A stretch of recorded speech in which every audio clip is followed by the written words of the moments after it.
So welcome everyone to the Full Circle, and anyone else indeed who's listening to this interview, this chat that we have today. We're very fortunate to have with us Dr. Eben Alexander, who has, amongst other things, many other things I'm sure, written a book called Proof of Heaven, and more recently one called, I believe it's Map to Heaven. Right, the Map of Heaven. The Map of Heaven. Thank you, Eben, for correcting me there. And I'll mention those again at the end of the interview, together with the website for Dr. Eben Alexander, which I believe actually is ebenalexander.com. So that's nice and simple there for you to follow up any of the work. And as usual, I really recommend that you listen to some of the many interviews with him if you can get hold of the book. Even the website has a wealth of information that you can contact his experiences and read and listen to what he has to tell us from his profound experiences, and then come back and listen to this interview now as we find out what Eben is now seeing, what he considers to be the most relevant things that we should be taking into account in our world at the moment. And I'm going to start there. Eben, tell us about your worldview currently from where you sit. What do you see at the moment? Well, basically, it's a complete 180-degree shift from where I was before my coma. I was a card-toting, reductive materialist neurosurgeon who believed the brain creates consciousness, that our existence is birth to death and nothing more. In fact, I bought into the conventional scientific worldview that human beings have no free will, because all of our mental activity is just the action of subatomic particles, atoms, molecules, following natural, physical, chemical, and biological laws in our brain, giving an illusion of consciousness. That is all wrong, as I came to realize very strongly in November 2008 from my coma experience. And what I've come to see is that basically my struggle in trying to come up with a personal worldview that makes sense is very much parallel to the struggle of our entire mode of Western thinking as it's arisen over the last 3,000 plus years. And it has to do with a much richer understanding of the relationship between mind and brain. And also an extreme realization, and this is something that my life partner Karen Newell and I are working on now for a third book, has to do with the importance of realizing the illusory nature of the physical world. That in fact that is not the part that's real and exists. That is what is manifested into our consciousness. But the consciousness is what actually has a concrete function in reality. So it's a complete reversal of what I used to think, and replacing the old worn-out concept of brain creates consciousness is an idea loosely referred to as filter theory, where the brain is looked at as a reducing valve or filter that dumbs down primordial consciousness to this minuscule trickle of the apparent here and now, and realizing that the brain allows in universal fundamental consciousness in this tiny limited fashion, we can come to realize that if we can slip beyond that veil, the veil that prevents us from seeing all of that reality that we see when we leave our physical body, say at the time of death or in a near-death experience, that's the big reality, is we're conscious in spite of our brain. That when we're freed up from the shackles of the physical brain, we actually come to a much higher awareness. That's exactly what near-death experiences have been trying to tell us forever. Because those stories, as they stand, go back thousands of years. NDEs are not a new phenomenon. They have been around for at least 2,600 years in their currently acceptable form. And they're always trying to nudge us into a direction of deeper understanding of the nature of reality. And I think this is where it's so important, because by realizing the primacy of consciousness as fundamental in the universe, it restores a natural order to the role of sentient beings, of all life throughout the universe, in participating in this evolution of consciousness. And that's what we are all doing. But it involves a tremendous awakening that leaves in the dust that false and simplistic view of brain creates consciousness, birth to death, and nothing more. Because in fact, we are all eternal spiritual beings that are entangled as one mind that is doing the evolving. And this is not just about humans. It's not just about life on Earth. It's really not limited in any such fashion. But we're all participants in this process. And so, in essence, my coma journey has allowed me to awaken much more fully to what I believe is the role of sentience throughout the universe and what humankind has been striving towards for the last many thousand years is towards this awakening that I think is truly upon us now. Yeah, it is very profound, and I'm aware even of many people who are experiencing this. This very, as you say, the veil is very, very thin, and I myself have experienced, others are experiencing being able to step through or see through, or perhaps have one foot, as it were, in both a bigger reality that you're perhaps referring to, and to this more mind constructed reality that we feel that we're living in.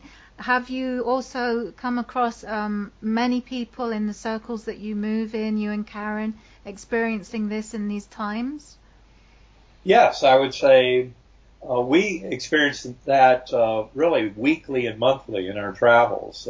We get to encounter so many souls who are part of this awakening. Some of them even newer at this than I am. I've only been in this kind of mode of thinking now for about the last almost 8 years. And I know there are many people out there who have spent their entire life of many decades beyond that period of time seeking this kind of truth and coming to a deeper understanding.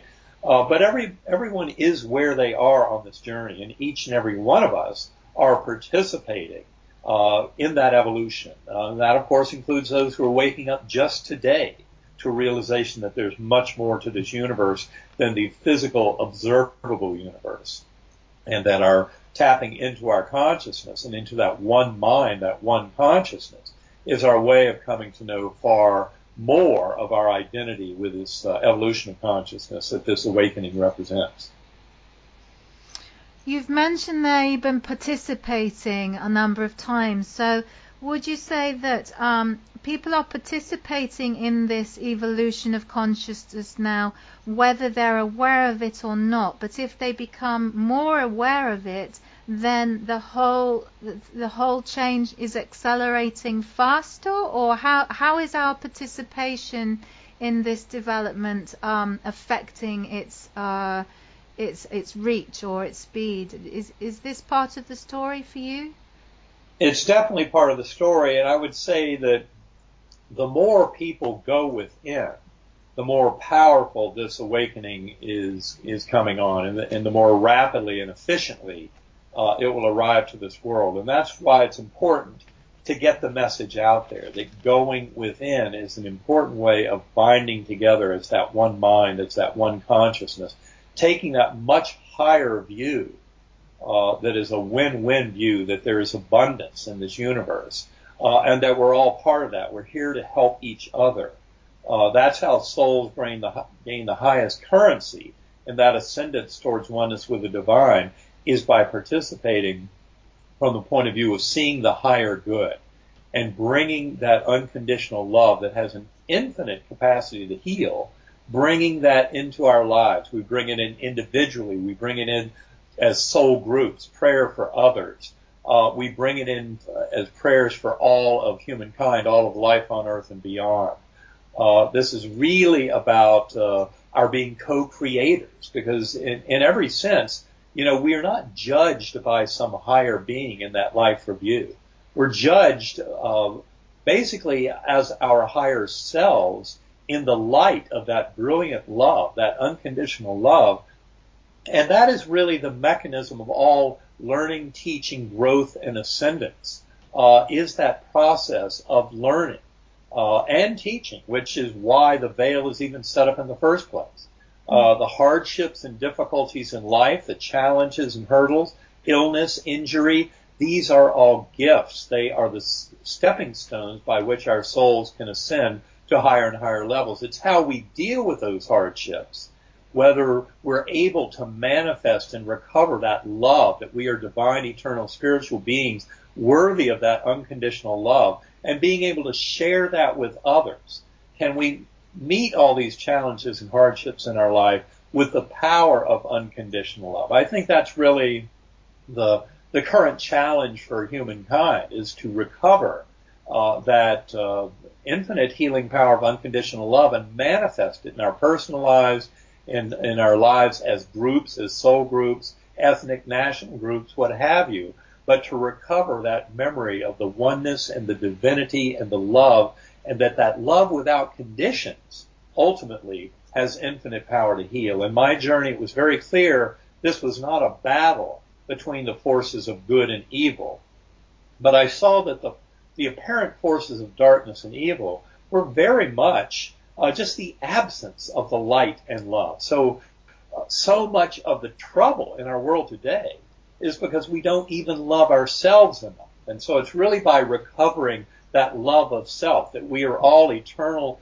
divine, and sacred spiritual beings that are all interconnected as one through our higher souls and to the divine, the creative source. That's how we are all co-creators of the world we wish to dream into existence, of a much more ideal world of love and balance and harmony and compassion, acceptance, and forgiveness of others. These are the highest attributes of our soul presence that can allow us to ascend to higher and higher levels. But it does take a certain percentage of the population, and it's not a very large percentage, maybe 3 or 4%, going within, meditating on a routine basis. I try to meditate an hour or two a day. I try to recommend to people that they do the same. I mean, from my point of view, I can't imagine a life without meditation, because meditation brings so many gifts, whether it's creativity, insight, guidance,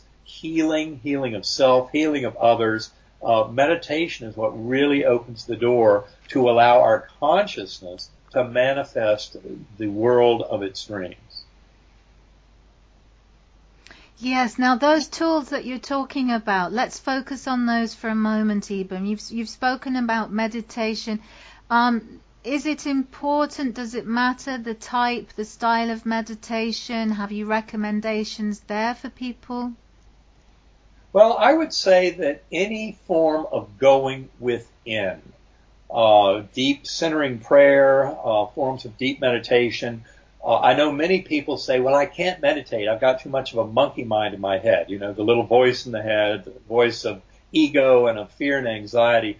But that little voice is not your consciousness. Your consciousness, the part of consciousness that is so absolutely, deeply and fundamentally mysterious, whether you're looking at it as the hard problem of consciousness, which is basically an expression in our modern scientific world that no one on earth has the remotest idea how the physical brain might give rise to consciousness. And my answer is because it does not. Consciousness gives rise to the brain. It makes it much easier to see how all that works when you look at it from a point of view that I think in many ways is close to idealism. In seeing that the consciousness and conscious awareness are fundamentally what exists. Now, the other side of that, of course, is the measurement problem in quantum mechanics. And the deep mystery of consciousness there is that awareness, the observer. Now, this is the part that you can develop. And for those who have trouble with too much of a monkey mind running in their head to meditate, I recommend they try sacredacoustics.com. Go to Sacred Acoustics. There's some free downloads. There's a lot of tremendous information to help you get deeply into meditation that's very simply presented by Karen Newell, who runs that site. So these are tools that enable us to go deep within. And going within turns out to be the way to get out into the universe when you realize the physical brain is not creating consciousness at all, but it works the other way around. And that's why going within is so powerful. If you have a means of going within, of getting in touch with that much more aspect of the universe than just the physical observable universe, fine.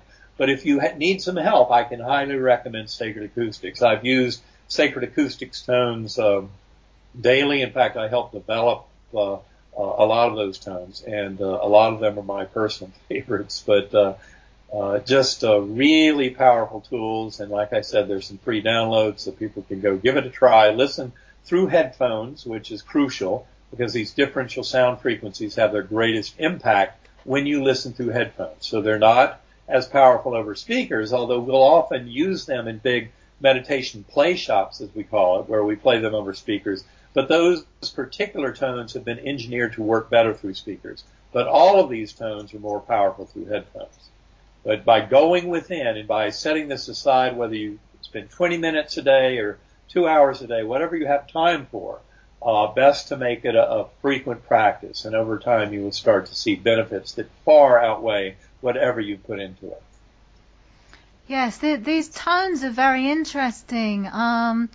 Even it makes me think a little about what you wrote in your book, and I've heard you say also about the sounds that you heard when you were in this heavenly reality.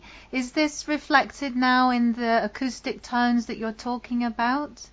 Well, in a sense, it is, because I was looking about 2 years after my coma for some means of trying to duplicate the deep mystery of my coma, because for all neuroscientists out there, the shocker of my trip was the fact that as my neocortex was being devastated, the neocortex is the human part of the brain, the outer surface, and everything that we've ever seen or thought or felt or imagined or every bit of our human experience comes in through the neocortex. That's the calculator that does all the heavy end calculations according to conventional neuroscience.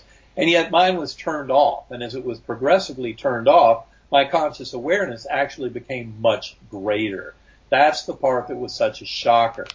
And so I think that's what's so important for people to get, is this is really very much about trying to turn off the neocortex, take its information processing out of the way, and that's what allows your conscious awareness to break free, to get onto the other side of the veil, to get into that ocean of infinite consciousness that is completely independent of the illusory here and now that's projected to us by our consciousness on this side of the veil.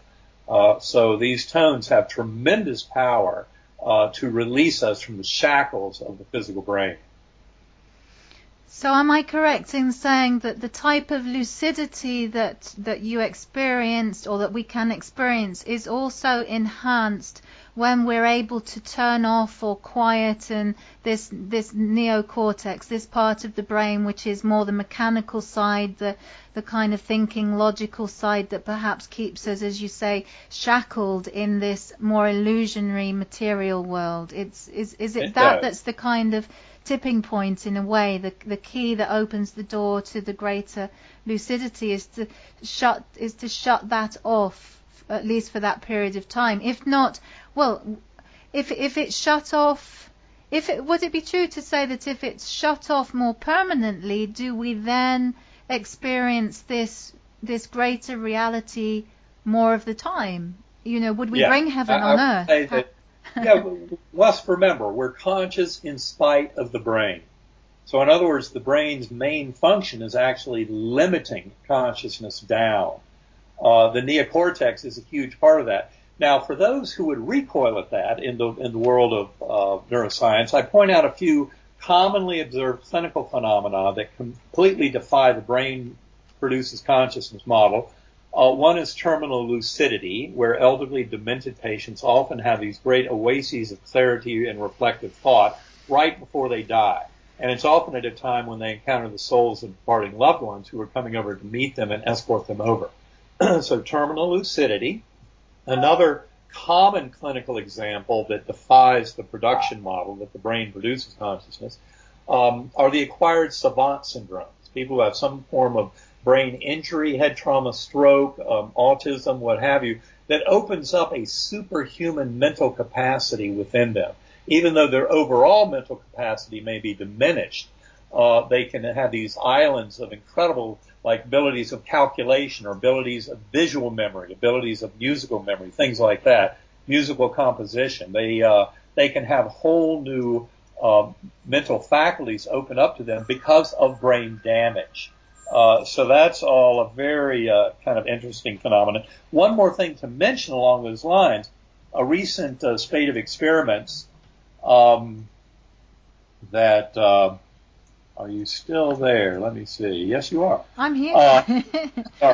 A recent spate of experiments, and I, in fact, listed one of them in the bibliography for Proof of Heaven. It was from Robin Carhart Harris, Imperial College in London, looking at psilocybin. And what they found is that in assessing the quality of experience, of epiphany, of extreme rich spiritual experience under the effect of a drug like psilocybin, they found that contrary to their expectations, that in the people with the most profound experience, the main junctional regions of the brain were actually shut down, according to fMRI, completely aligned with my experience of shutting down of my neocortex, allowing a far more robust mental experience. And that those papers from Imperial College in London have been supported by further work. There was a study out of Brazil using ayahuasca. And then another study from Imperial College of London reported this year where they looked at LSD, one of the strongest serotonin analogs that is a hallucinogen, and found similarly that the main junctional regions in the brain seem to be shut down, implying that it's less brain activity that is associated with much more profound mental experiences on those kind of drug trips, which completely aligns with this notion of brain as a reducing valve or filter, not the producer of consciousness at all.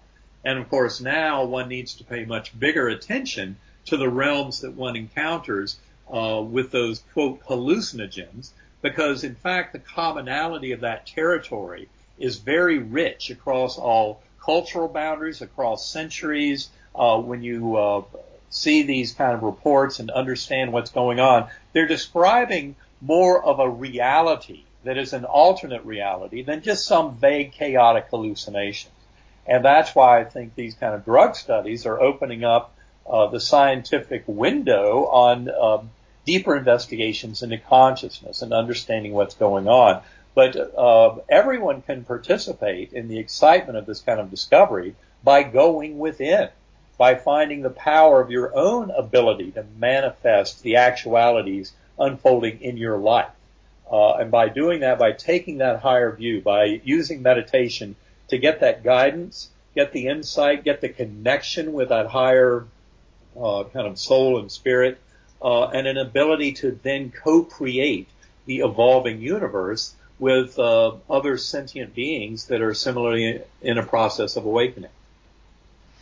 Yeah, it's totally fascinating how science is now meeting these sacred medicines, these hallucinogenics and so on, which I know not everyone necessarily has access to, and you so clearly say there it's not necessary, but I found certainly helpful to release the our own mind control really mechanisms, those mechanisms that we have in our mind which are self-controlling, and step into that space of unconditional love, which, as you say, is so healing, because I think the bottom line is that unconditional love heals all. And would you not say this is what the world is needing more than anything?